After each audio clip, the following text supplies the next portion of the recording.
Hi, it's Kim from InBody Connections Australia. Today I am just jumping on here. We've got 7 days. I go into hospital this time next week. So I just very quickly wanted to talk today about powers of attorney and what they are. So a power of attorney, unlike your will, which only takes effect after your death and then your executor just deals with your stuff in accordance with your will, or your property in accordance with your will, a power of attorney can be a little bit trickier, because what you are doing is you're effectively giving someone else control over your bank accounts, over your financial assets, and over your legal decisions and signing legal documents on your behalf while you're still alive.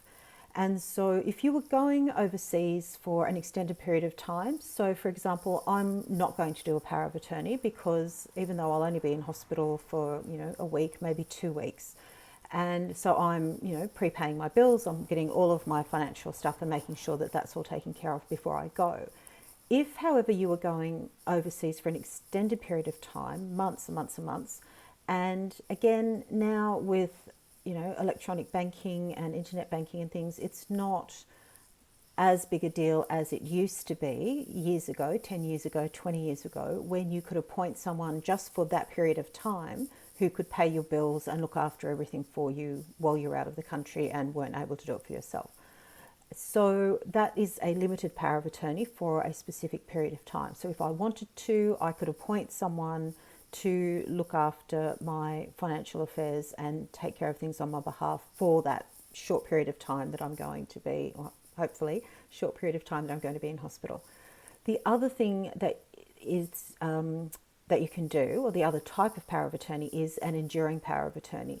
So that is when, if you lose your legal capacity, so for example, if someone has dementia or Alzheimer's and isn't able to legally make their own decisions and loses their mental legal capacity, then that is when the attorney can step in, and so the person is still alive and someone else will then take control of their bank accounts and be able to withdraw money from those accounts, pay their bills, sign legal documents and contracts on their behalf. And that is a big deal, especially with the amount of elder abuse that is going around at the moment and is becoming more prevalent. To give someone else control of your money and your legal affairs while you are still alive and can still be affected by the decisions that they make is a big deal. So I am going to say, even though I've said that you can make your own will, you don't need to go and see a solicitor.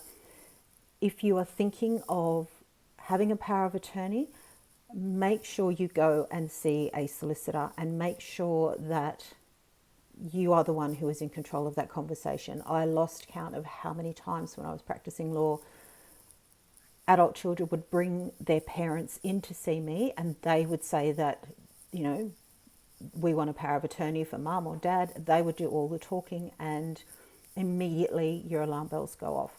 So if that is something that you think that you would like to do for your own affairs and to put things into place in case you did lose your legal capacity, please go and see a solicitor.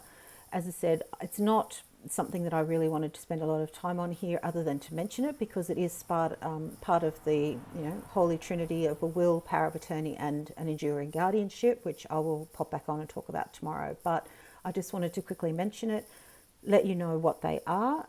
It's not something that I am going to be doing at all anytime soon, and my advice to you, or my tip to you today about a power of attorney, is make sure you go and get legal advice.